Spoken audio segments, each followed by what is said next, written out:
Olá, Raquel Brito, neuropsico, idealizadora do grupo de estudos Neuropsico em Ação. Com vocês a nossa aula 3 da leitura coletiva do livro Mentes Ansiosas, da autora Ana Beatriz Barbosa Silva. Hoje iremos apresentar para vocês os resumos dos capítulos 8 a 10. Eu vou iniciar o resumo do capítulo 8 e, na sequência, as outras profissionais irão apresentar o resumo de seus capítulos correspondentes. Sem mais delongas, o capítulo 8 ele traz dicas preciosas e não medicamentosas para superar a ansiedade.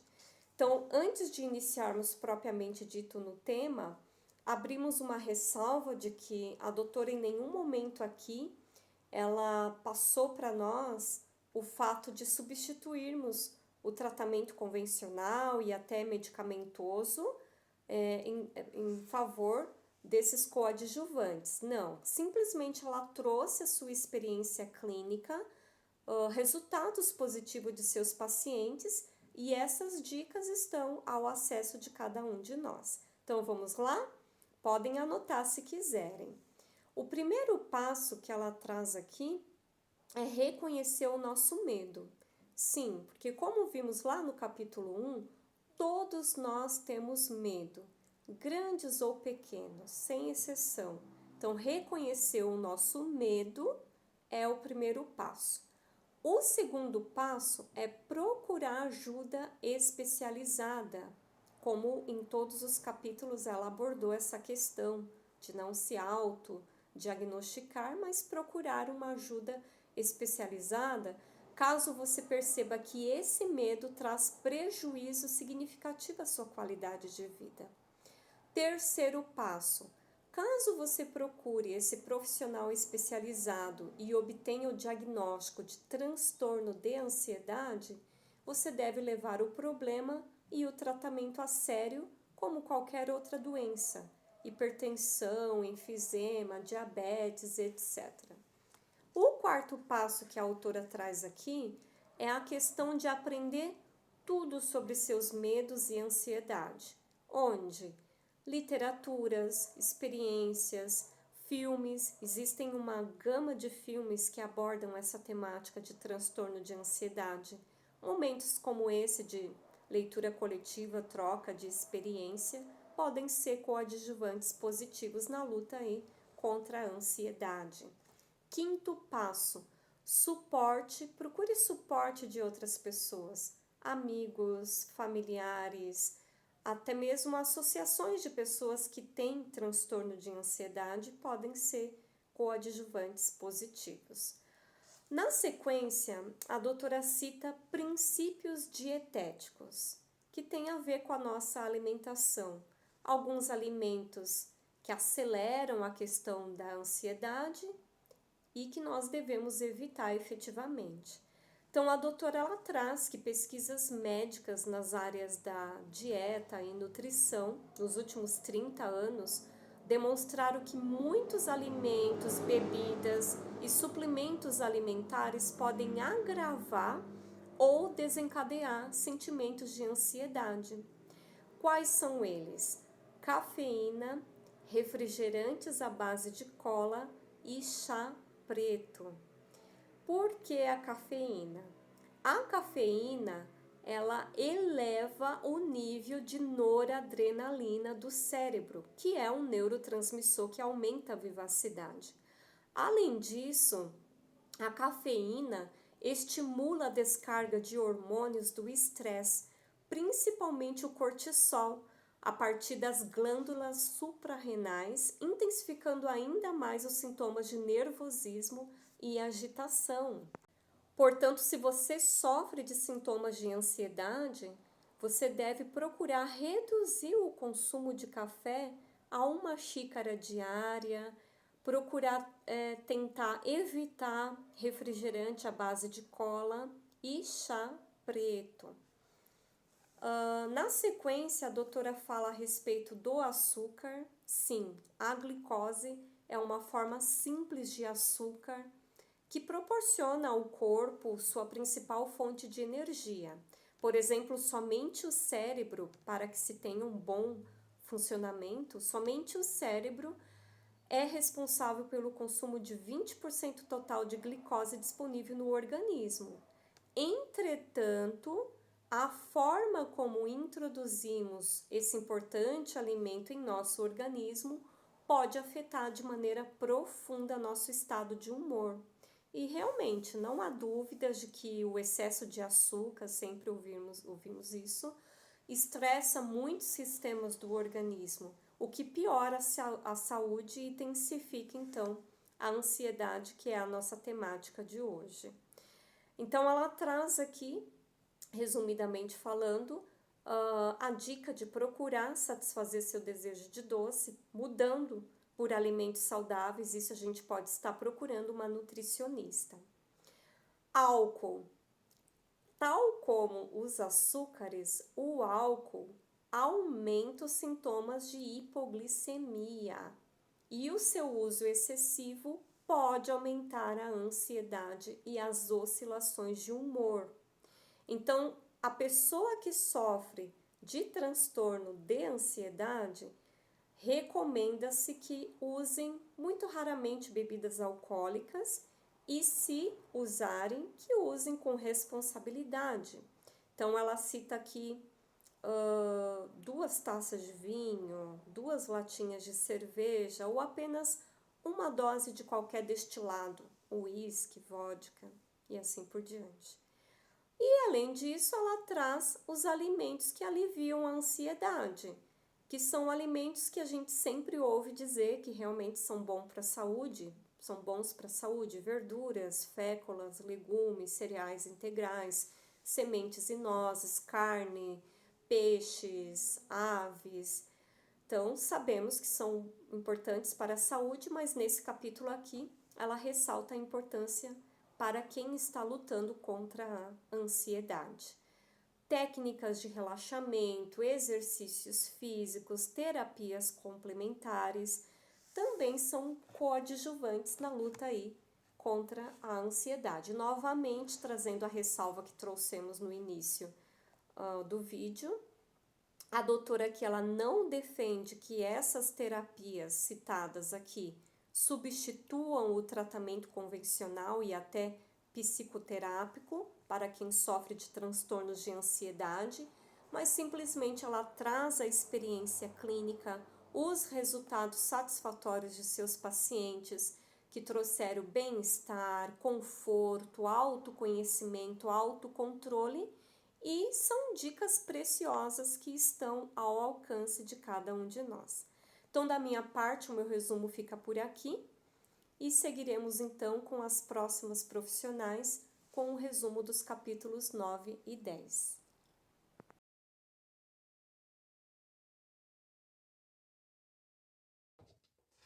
Oi, pessoal, tudo bem com vocês? Eu sou Silvia Pimentel, psicopedagoga e neuropsicopedagoga, participo do grupo Neuropsico em Ação, um grupo muito bom, que só tem me ajudado a ampliar o meu conhecimento. E hoje eu estou com a leitura compartilhada do capítulo 9, certo? E do capítulo 10. Então, falando em ansiedade, do livro de Ana Beatriz Barbosa Silva, Mentes Ansiosas. E eu fiquei com essa parte que pergunta, de onde vem isso? Quais as causas do medo e da ansiedade? Na página 118, tem uma comparação entre a vida do campo e a vida na cidade. Né? Então, a vida do campo é mais saudável, a vida do campo é mais tranquila, as pessoas não têm muita pressa para fazer as coisas, para realizar as suas tarefas diárias. É tudo mais tranquilo, se respira um ar puro, convive com os animais, né, com os bichos. Enquanto que na cidade grande é tudo mais estressante. Por isso que muitas pessoas têm tendência a ter estresse, porque a vida da cidade grande por si já é estressante.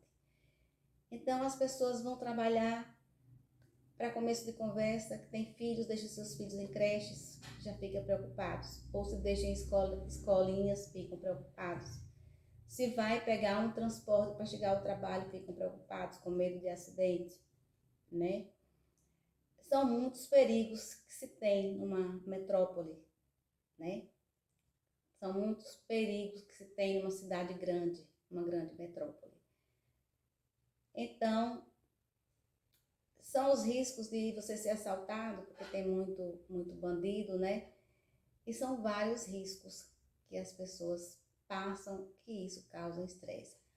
As pessoas partem para um trabalho onde ela tem que dar conta, bater ponto, dar conta, produtividade, a competição no trabalho e a pessoa quer fazer sempre o melhor, porque aquele outro está se sobressaindo.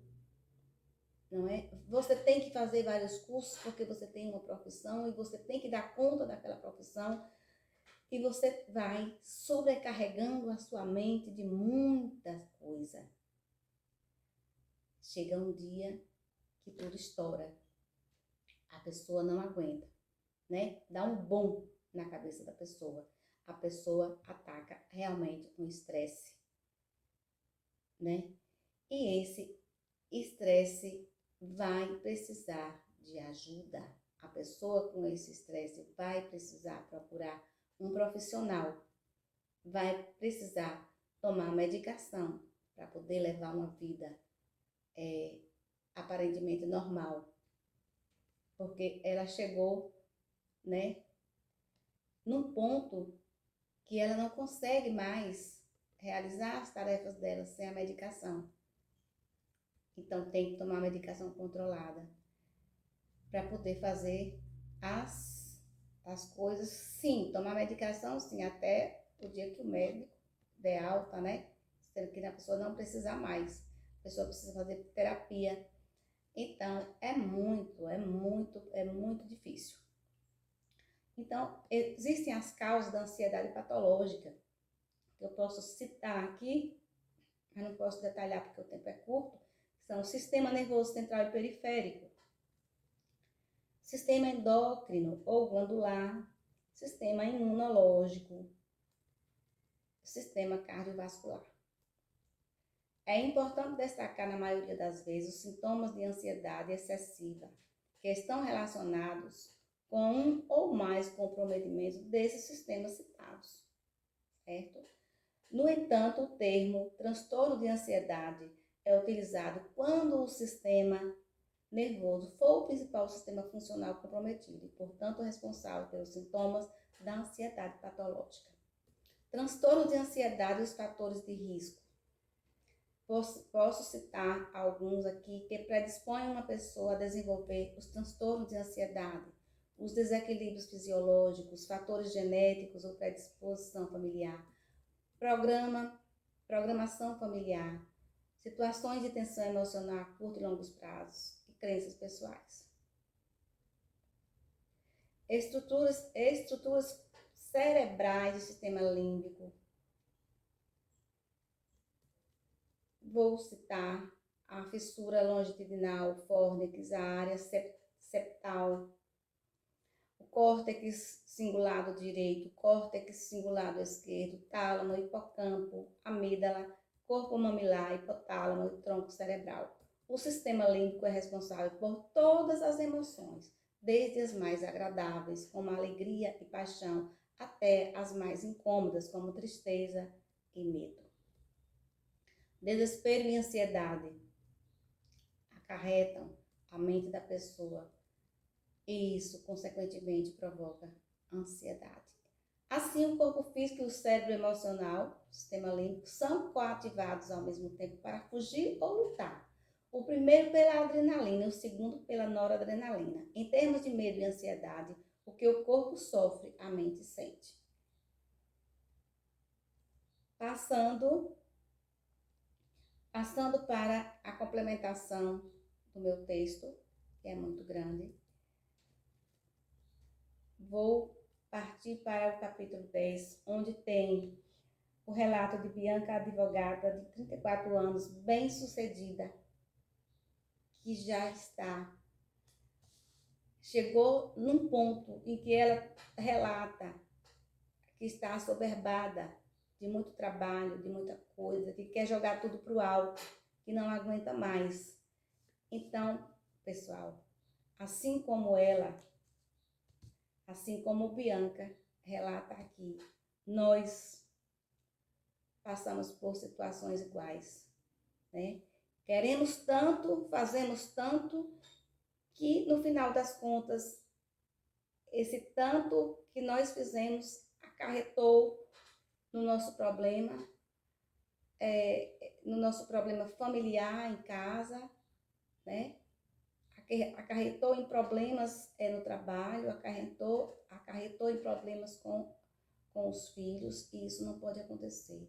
A pessoa tem que viver, né? Trabalhar para poder viver, e não viver só para trabalhar.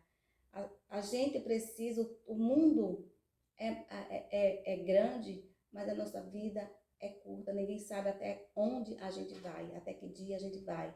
Então, nós temos que procurar a viver uma vida com mais qualidade, com menos correria, né? Lutar sim, conseguir sim, mas na medida do possível, tá bom? Esse foi o meu relato, essa foi a minha participação. E eu quero dizer a vocês que eu esqueci de dizer de onde sou de Barra do Mendes, Bahia, Chapada Diamantina. Barra do Mendes fica no coração da Chapada Diamantina. E beijos para vocês e até a próxima.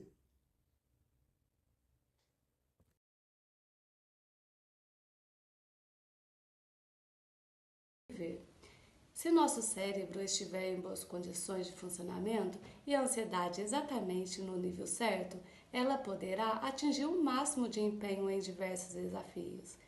Por outro lado, se nosso cérebro estiver em boas condições de funcionamento e a ansiedade exatamente ao nível certo, ele poderá atingir o faz-nos vibrar e nos mantém vivo. O conhecimento fornecido neste capítulo não visa oferecer justificativas para os estados de ansiedades patológicos, mas sim criar condições de transcendê-los com plena consciência das dificuldades e com a certeza de que a força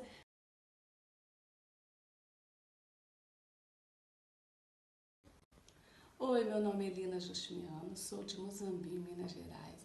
Sou professora, psicopedagoga e neuropsicopedagoga, psicanalista, especialista em autismo, atendimento educacional especializado, entre outros.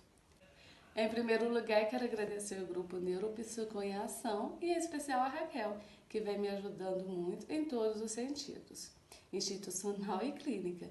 E vou falar um pouco do livro Mentes Ansiosas, de Ana Beatriz Barbosa Silva, os capítulos 9 e 10. Então vamos lá. Neuroimagens e transtornos de ansiedade. As técnicas de neuroimagem permitiram estudar os cérebros humanos e sua estrutura física, medir o seu fluxo sanguíneo e o nível de atividade de diversas regiões, mapear os circuitos de medo e de ansiedade. Estudos feitos com tomografias por emissão de marcadores mostraram como o cérebro saudável responde aos estímulos capazes de provocar medo e ansiedade. Pessoas estudadas foram expostas a imagens que retratavam cenas assustadoras e desagradáveis. Os resultados demonstraram que esses estímulos levaram ao fluxo sanguíneo em diversas áreas cerebrais, correspondentes à via do medo, que são elas: a amígdala, ansiedade, oscilações de humor e fadiga acompanham com frequência esse processo. Os sintomas emocionais da menopausa ocorrem inicialmente pelo desequilíbrio dos hormônios estrogênio e progesterona e posteriormente pelos níveis muito baixos deles. Os sintomas se agravam quando as mulheres estão sob forte estresse emocional, sedentarismo, estilo de personalidade pouco flexível ou possuem hábitos alimentares desfavoráveis.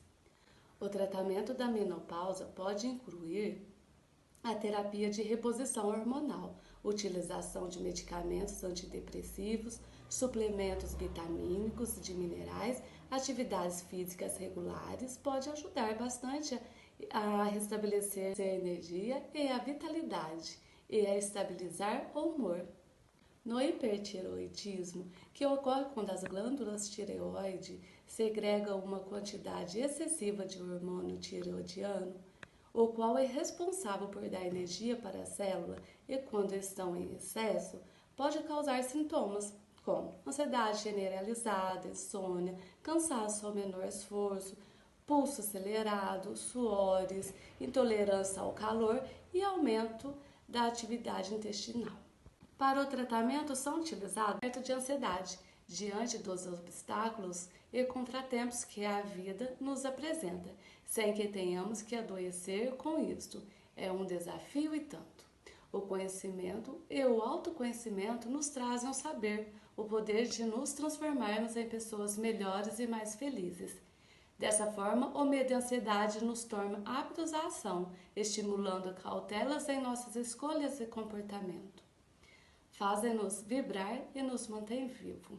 O conhecimento fornecido neste capítulo não visa oferecer justificativas para os estados de ansiedades patológicos, mas sim criar condições de transcendê-los com plena consciência das dificuldades e com a certeza de que a força do querer pode fazer toda a diferença entre sentir ansiedade ou viver ou adoecer com ela. Tchau e obrigada pela atenção.